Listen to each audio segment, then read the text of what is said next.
Assalamualaikum teman-teman.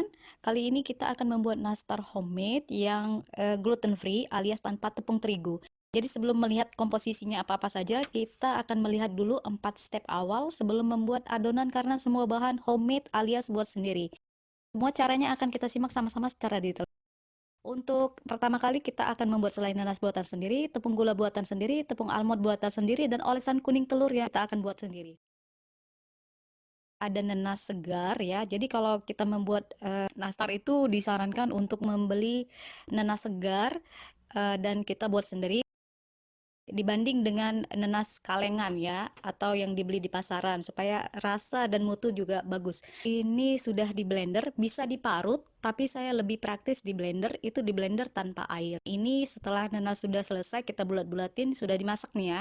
Nah, ini kita sekarang akan membuat gula pasir menjadi gula tepung ya. Jadi bagi teman-teman yang biasa beli tepung gula, bisa dicoba untuk membuat gula tepung sendiri. Ini saya pakai food processor dan saya memilih gula brown sugar ya atau gula coklat. Ya, nanti hasilnya kita lihat. Nah, itu memutih ya. Walaupun dia gula coklat, tapi kalau sudah digiling halus atau dihaluskan, dia akan menjadi putih warnanya. Oke, kita lihat saja. Jadi benar-benar seperti tepung gula dan ini menurut saya lebih aman dibanding membeli tepung gula di luar. Jadi ini kita sudah step kedua, tepung gula buatan sendiri kita sudah jadi. Dan ini ada kacang ya, maksud saya kacang-kacangan, ada kacang almond dan satu lagi kacang orah. Orah, nah, saya nggak tahu bahasa Indonesianya orah itu apa, saya lupa. Tapi nanti saya tulis di situ ya. Nah, ini kita akan buat sendiri tepung almond. Kalau saya beli di toko sih jauh lebih mahal ya, bisa 3 kali lipat harganya dibanding buat sendiri. Jadi di sini di Sarajevo ini buat tepung almond itu bisa pakai food processor. Kita hanya beli almondnya di sini murah dan kita bisa giling dan haluskan sendiri ya pakai food processor. Nah, ini dia bentuknya. Yang ketiga, olesan kuning telur. Meracik sendiri ya. Yang pertama telur, ini ada susu, susu cair apa saja. Terus juga saya pakai olive oil ya, atau boleh minyak goreng biasa kalau teman-teman tidak punya olive oil. Terus juga pakai kunyit. Kenapa pakai kunyit?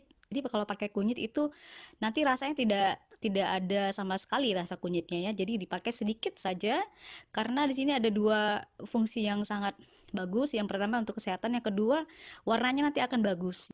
Kita campur semuanya. Kita masukkan telurnya, kuning telur, susu cair, juga olive oil atau minyak zaitun. Yang terakhir kita masukkan kunyit tadi. Nah, kunyitnya nih sedikit saja ya, jangan banyak-banyak supaya pas takarannya. Kita aduk. Kita bisa aduk lagi pakai garpu untuk meratakan semuanya ya. Jadi jangan ada yang menggumpal. Untuk adonan ada beberapa macam bahan supaya dia sama mirip persis seperti tepung terigu. Ya, jadi nanti hasilnya benar-benar mirip dengan nastar pakai tepung terigu. Jadi situ ada saya pakai butter, margarin setengah ya. Terus bahan dasarnya sebenarnya tepung beras, terus juga ada tepung maizena, susu bubuk, dan tepung tapioka.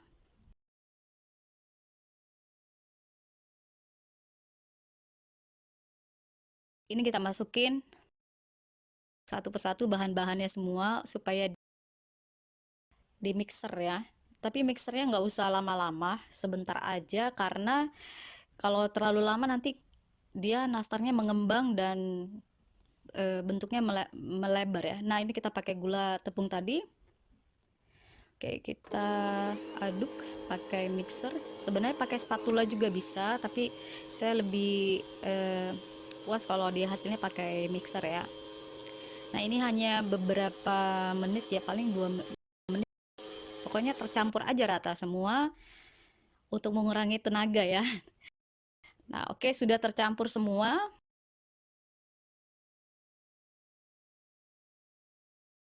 Dipastikan semua sudah tercampur bahan-bahannya, baru kita akan masukin tepung tadi, gabungan tepung tadi kita masukin sedikit demi sedikit, baru kita aduk pakai sendok. Sudah kita aduk pakai sendok, ya kita oke, terus kita aduk lagi. Terus kita masukin kacang-kacangan tadi ya, tepung almond tadi dengan kacang orah tadi. Baru kita aduk lagi, kita uleni.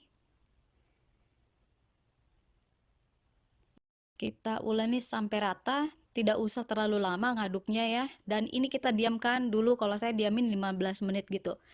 Sebelum kita cetak, kita harus sudah pastikan menyiapkan untuk tempat nastar nanti ya dicetak ya.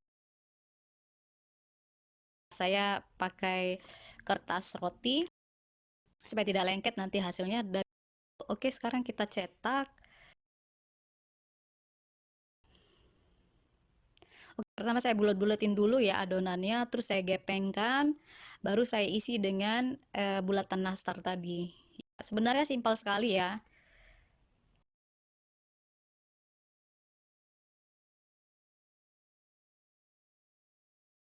Memang kalau buat nastar ini kue kering yang paling lama ya cara buatnya, karena memang membuatnya satu persatu. Jadi membutuhkan waktu yang memang lebih lama daripada kue kering lainnya.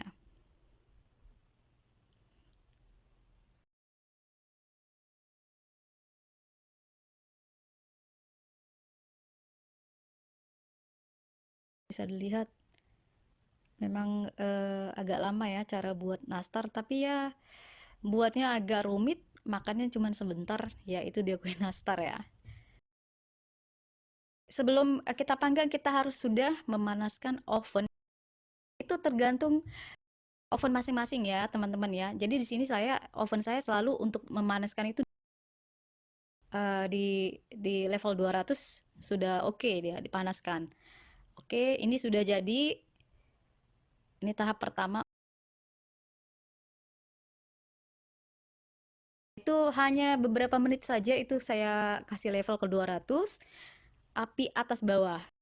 Nanti kalau sudah agak pertengahan, saya kecilin ke 150. Tapi sekali lagi tergantung dengan oven teman-teman. Jadi teman-teman pasti tahu sendiri ya, kira-kira ovennya bagaimana. Bisa di-adjust. Setelah setengah mateng, saya selalu bikin setengah mateng, baru saya olesin dengan olesan telur tadi yang kita campur-campur dengan kunyit, olive oil, dan susu tadi ya. Kita oles. Kalau warnanya kurang bagus, saya bisa 2 kali ngolesnya. Tapi kali ini saya oles sekali saja. Nanti teman-teman bisa lihat hasilnya. Setelah matang, beginilah hasilnya. Ini kalau sudah dibuka, dia memang rapuh, tapi bagus ya.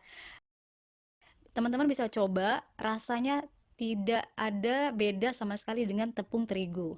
Ya, tapi karena saya lebih banyak menggunakan tepung almond atau gilingan almond tadi, dia lebih agak berasa keras gitu ya. Teman-teman bisa buat di rumah tanpa harus membeli, dan tepung gluten free sih ada di mana-mana, tapi saya lebih senang dengan membuat sendiri.